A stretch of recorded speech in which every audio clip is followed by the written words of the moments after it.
in a speedy emergence of these very two nations.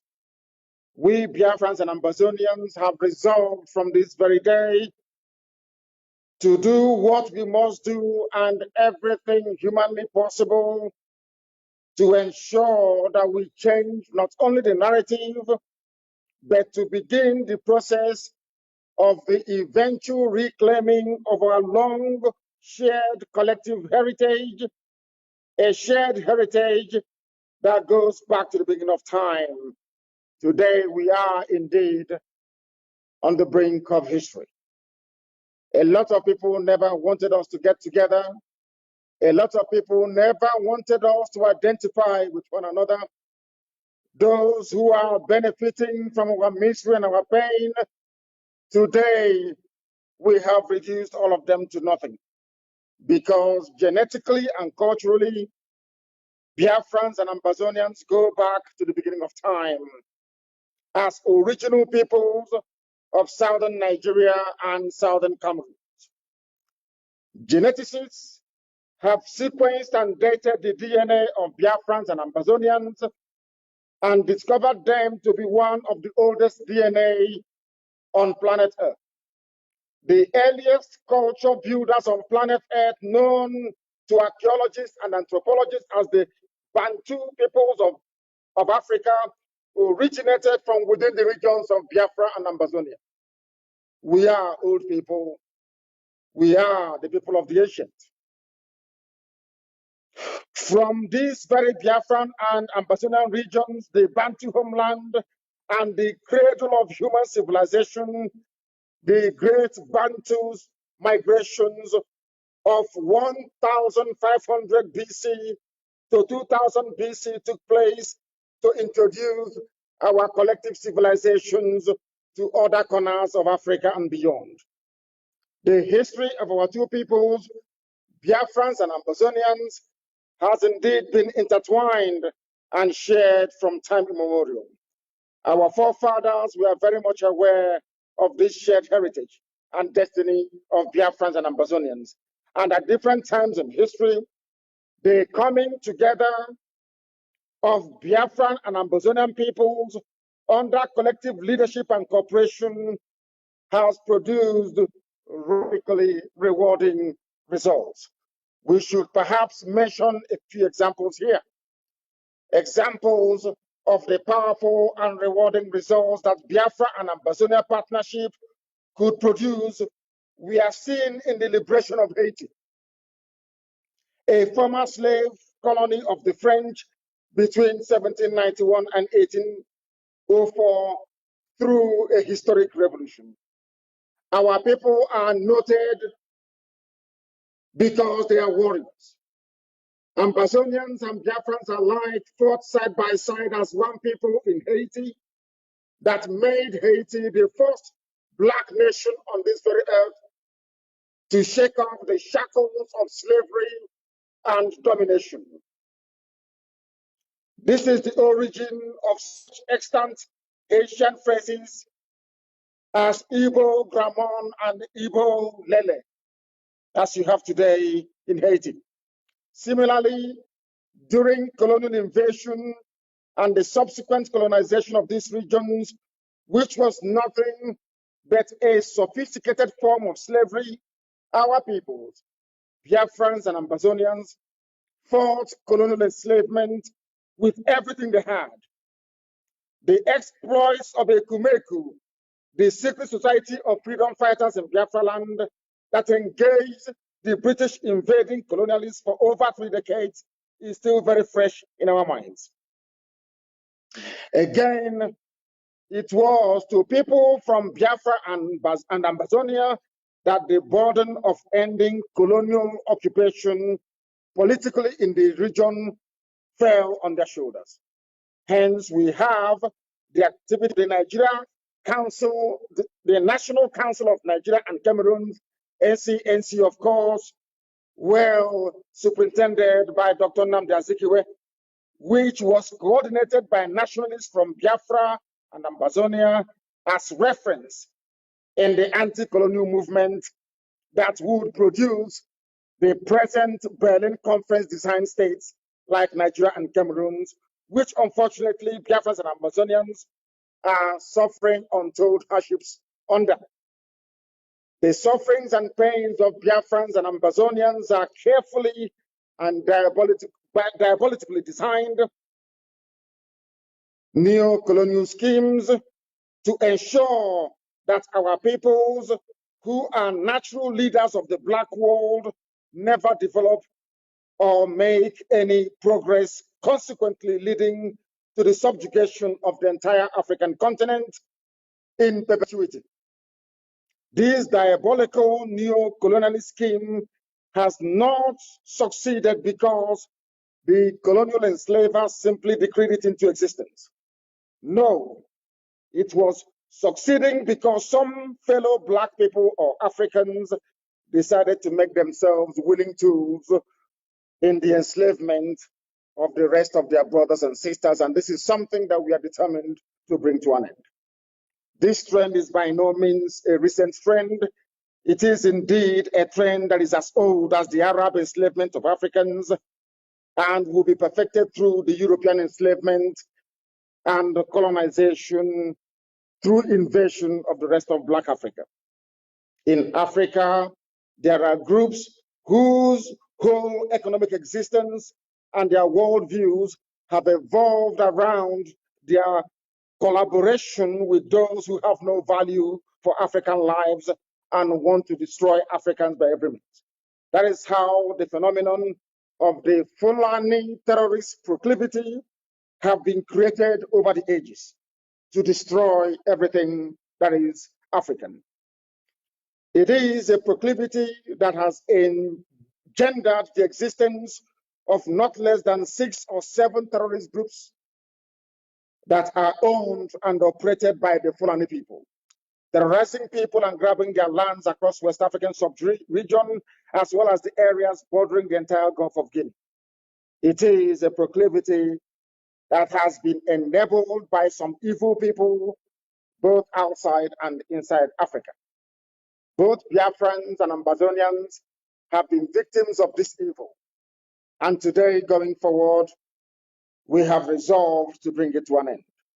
Over the years, our grandfathers and our grandmothers have stomached this terrorist proclivity in the hope that it would go away somehow. But it's clear to all that after so much turning of the other cheek, because when they slap us on one cheek, we turn the other cheek for them to slap as well, and payment in blood, these bullies never ever became reasonable. Instead, it has emboldened them. This is part of the reason why Biafrans and Ambazonians are coming together this very day to confront our collective enemies together. We are also coming together to rediscover our shared biological and cultural heritages. Extant anthropological studies point to the cultural unity of Biafrans and Ambazonian peoples because we are one people. Anybody who is doubting us should please consult their genetic studies and DNA mapping, which point to a singular origin of both Biafrans and Ambazonians. It is therefore only logical that this day would come. We are grateful to Almighty God in heaven, for determining that this alliance must be formed so that God's own people will be set free, as only Him has decreed. We are indeed on the brink of history. So far, even though our struggles for freedom have had different trajectories, Biafrans and Ambazonians have a shared destiny. Our collective destiny is to once again lead the continent of Black Africa to achieve the type of civilization that humanity will marvel at, just like our Bantu ancestors did when they civilized the whole of the known world around them. In the coming days, we Biafrans and Ambazonians will be communicating to the world in sequence, and as the need arises, our blueprint for cooperation preparatory to the re-emergence of our nations, just like the Almighty God in heaven, Chukwukika Abiyama, has decreed. In this vein, I hereby welcome every Biafran, every Ambazonian to a new dawn of our shared destiny and collective leadership of our peoples to lasting freedom. Long live the Republic of Biafra. Long live the nation of Ambazonia. Thank you very much. And now. Yes, sir, and that was a press briefing coming from our leader, Mazi Nnamdi Kanu, the leader of the indigenous people of Biafra. And let me use this opportunity to welcome the leader of the Ambazonian Liberation of War, Dr. Cho Ayaba. Welcome. Thank you very much.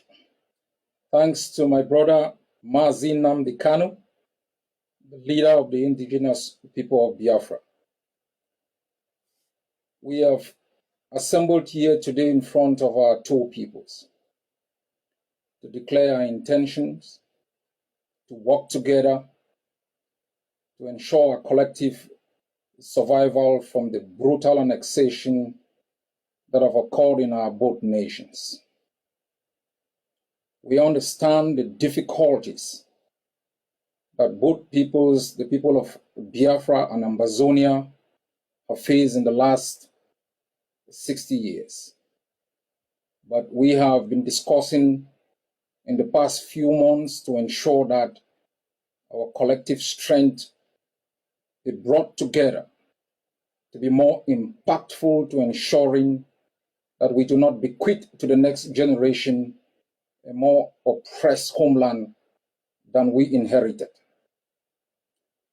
The Ambazonia and Biafra alliance is critical in an area where Nigeria and Cameroon have established two autocracies that have used violence as a political tool to suppress our both peoples. Within Nigeria itself, you have in the north the Hausas and Fulanese who have cross-border relationships in Niger. In the west, you have the Yorubas with cross-border relationship into Benin. The people of Biafra have been denied access to Ambazonia. And we must recall that during the Biafran War of Independence, while countries like France, that is the highest investor today in Nigeria, provided support, countries like Ivory Coast, Norway, and others, the one country being ruled by a Fulani man that refused Biafra the opportunity to receive support to prevent genocide was Cameroon, because Ayijo, a Fulani man, preferred the domination that was exercised by the Fulanis from within Nigeria and Cameroon over the Biafran people. Ambazonia is the only access you have.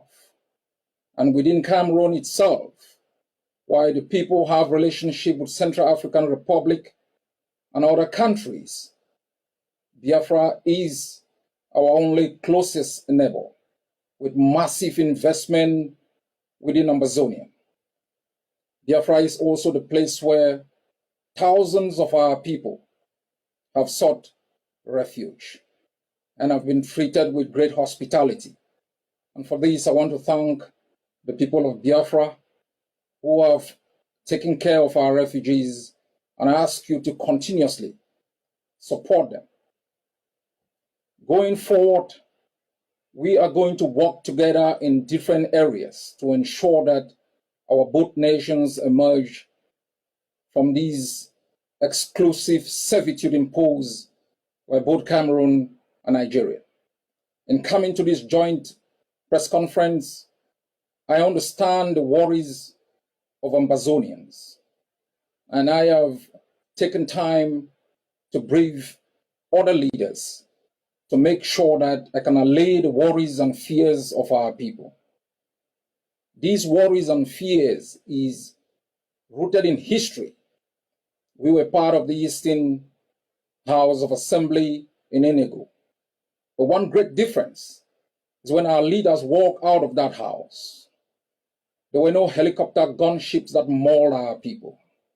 Our people were not massacred because we chose to establish a capital in Buea. But in the last 4 years, we have observed with great dismay the rapacious policy of Cameroon, the tyranny of a system that is intended on governing Ambazonia without consent. And if I will be given a choice to make Biafra my friend or Nigeria my friend, I will understand that the state that kidnapped and renditioned hundreds of our people, who were then locked incommunicado, subjected to torture, brutality, and sentenced to life in jail, was not the people providing sanctuary to our people. If I will be given a choice between Nigeria and Biafra, I will recall the thousands and thousands of Biafrans who are part of our economy. I will recall history, that when we had a wonderful trade with Biafra, the port of Tico was vibrant. The port of Victoria was vibrant. So too was the port of Port Harcourt and Calabar.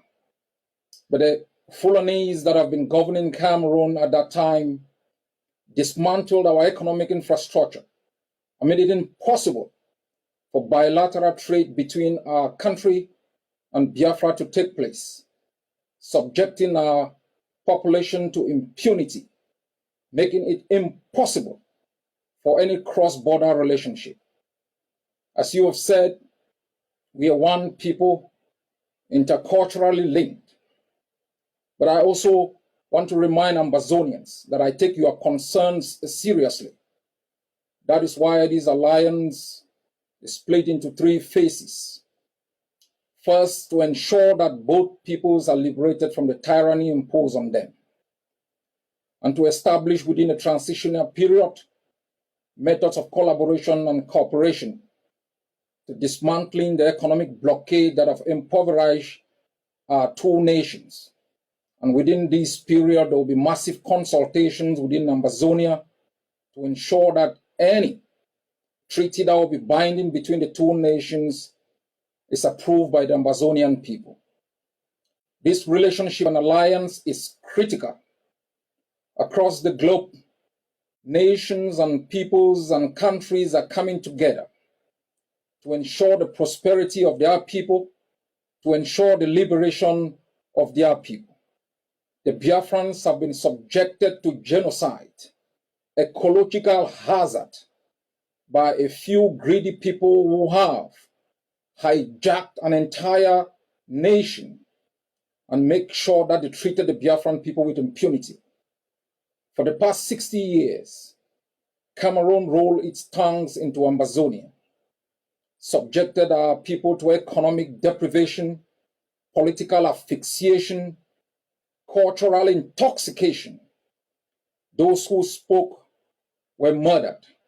Those who escaped were hunted like games, rendition, and incarcerated incommunicado in the jails of the occupier.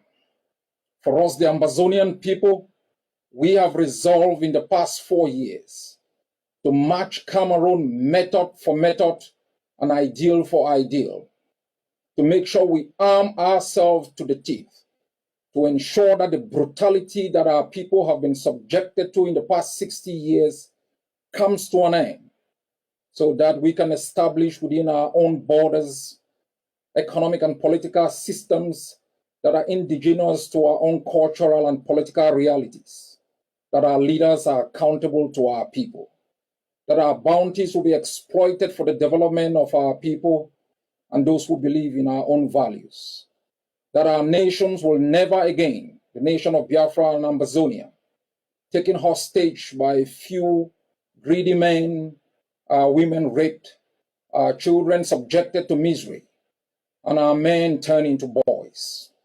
The era of domination that benefited a few within our continent and beyond its shores, leaving millions destitute, leaving millions moving across the Atlantic, dying in the ocean, must come to an end. We must redefine the contours of the continent.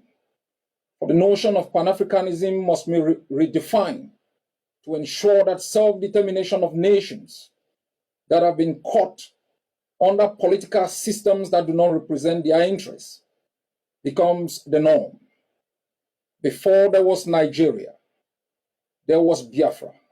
You cannot allow yourselves to be taken hostage by a few men who've decided to rape your soils for their own interests. So too are Ambazonians. We don't seek this alliance as an aggression against others. We seek this alliance as a means of self-preservation against tyrannies that have curtailed for both peoples our right to survive within our own shores. We mean no evil to others, for everyone has a right to self-determination. And we are determined to exercise this for ourselves and for our people to ensure we bequeath to the next generation a better country than we inherited. God bless Biafra. God bless Ambazonia.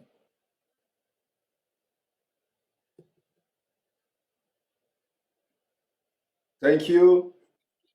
Thank you very much for that wonderful speech coming from Dr.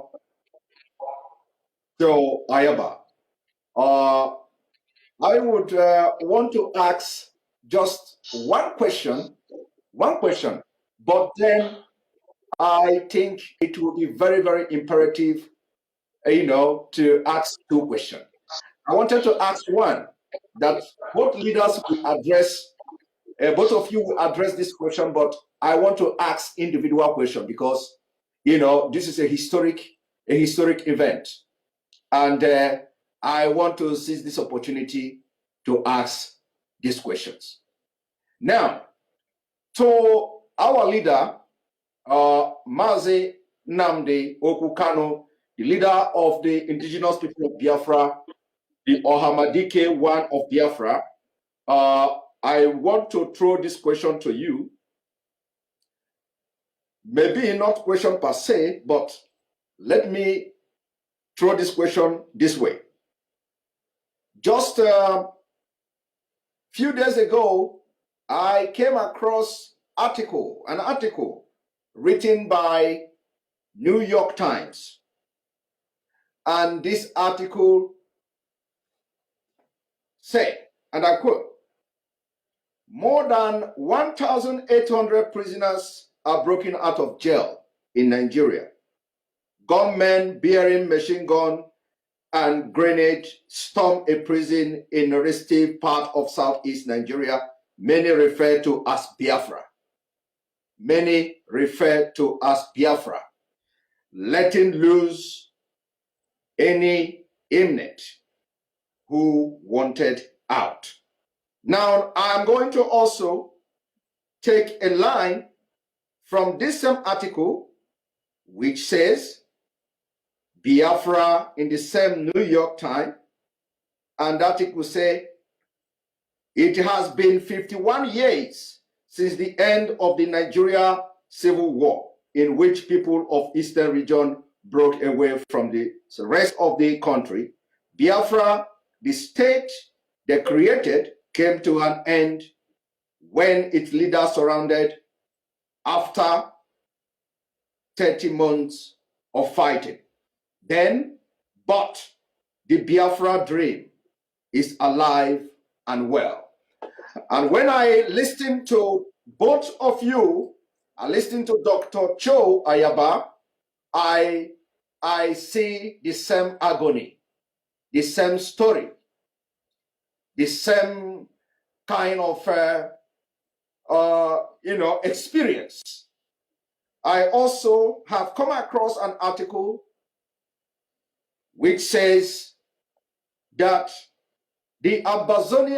some of the Ambazonian leaders who sought for refuge in Nigeria were arrested secretly and repatriated back to Cameroon against international law.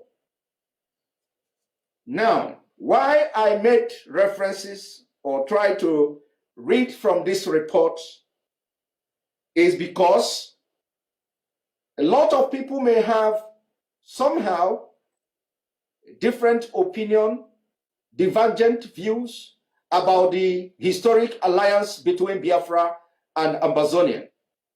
I want the leader of the indigenous people of Biafra, our leader Mazi Nnamdi Kanu, what assurance are you giving to Biafrans, knowing fully well that New York Times, for the very first time since the beginning of the restoration struggle for Biafra, they are now recognizing Biafra in the east side of Nigeria. Can we hear your opinion on this? Yeah, thank you very much, Simon. And once again, let me commend my dear brother, Dr. Cho Ayaba, for this event this evening, morning, noon, or night, depending on where you're watching us from. I did say many years ago that a time will come when they will talk about us. And that time has come. And they are talking about us because of what we have been able to exhibit over the years: consistency, determination, resoluteness, and of course, above all, being ideologically, philosophically, and spiritually consistent in what we are doing. Because the word secession, I do not recognize. The word, should I say, extremism, I do not recognize either. Because as I have always argued, you cannot secede from something that you're older than. The white man came and decided to create Nigeria. Nigeria is not the creation of God. And if we continue along this same line, including my dear brothers and sisters of Ambazonia, then ultimately the world will recognize what we are yearning for and do something about it. If they fail to do something about it, we will do something about it ourselves. Because one thing is certain, when did Cameroons come into existence? You heard our dear brother there, the leader of the war of Ambazonia, telling us that these same Ambazonians are looking at today. At the time, they were in Enugu, attending the same Eastern Constitutive Assembly in Enugu. The man you're looking at, Dr. Cho Ayaba, and all Ambazonians at a time had their political representation. It is a very good thing. I saw the map that was displayed when Dr. Ayaba was speaking. Look at it very carefully. You will see that when it came to us, it used to be called the NCNC, National Council of the Cameroon, of National Council of Nigeria and the Cameroons. When they say National Council of Nigeria, they were referring to Ambazonia. Ambazonians were part of us in Enugu before. Somehow, the powers that be determined that they should be cut away from us, that we are no longer one people. What gives you recognition is truthfulness. What gives you recognition is consistency. What gives you recognition ultimately is the ability to let your enemies understand that you will sacrifice anything sacrificable to get that which is right for your people. And that is why we are getting a mention in New York Times. As you would say, you did not mention CNN, because the same thing happened to CNN, even quoted me for the very first time. I'm not sure they've done that before. CNN quoted what I said regarding the attack of a non-gun, I wouldn't call it an attack, the granting of grace and freedom to people who are illegally incarcerated in Nigeria.